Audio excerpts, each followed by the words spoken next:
एक इंसान से की जाती है। एक मर्द से करते हो, एक औरत से करते हो। हम मफादात से नहीं शादी करते। मैंने एक ऐसे आदमी से शादी की जिसने मुझे कहा कि मैं बेरोजगार हूं, मेरे पास इनकम नहीं। मैंने उसके, मुझे तो ये नहीं पता था कि कितनी एटीएम्स हैं। मैंने तो एक बेरोजगार आदमी से शादी की। इस वजह से मैं जॉब भी करती रही।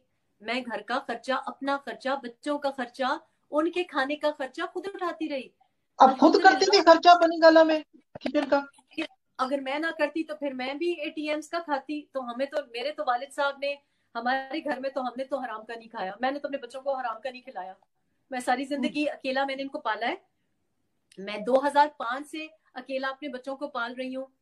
मैंने तो कभी किसी मर्द की मदद नहीं, मैंने तो अपने बाप से नहीं पैसा मांगा। मैंने तो अपनी जायदाद को हाथ नहीं लगाया, बच्चे जवान किए। हमारी जायदाद अब जाके, मैंने तो ना भाई से कभी मांगा ना बाप से कभी मांगा। गैर मर्द से कैसे मांग सकती थी? हमें आदत नहीं है ये फ्री लोडिंग कि जी आटा उधर से आ रहा है, चीनी उधर से आ रहा है, शहद उधर से आ रही है, पानी, मतलब हर चीज वहां पे फ्री थी। तो मैं तो ये नहीं कर सकती थी। मैंने तो अपने एयरलाइंस के जो ट्रैवल भी करती थी, अपने अपने बच्चों का खुद खर्चा उठाया। हमारी ये परवरिश नहीं है, हमारी तरबियत नहीं है। तो जब मैं उस घर में गई, उस घर में कोई खाने की चीजें नहीं होती थी जो मयारी होती। क्योंकि लोग तो देखें, जो जो मुफ्तखोरे होते हैं उनको तो कुछ भी फेंका जाए। तो मैं तो अपने हस्बैंड को अच्छे, जैसे जैसे बच्चों को खिलाती हूँ वैसे हस्बैंड फैमिली मेंबर था। मैंने तो फैमिली मेंबर समझा। मैंने तो अपने जेब से उनको खिलाया, इसलिए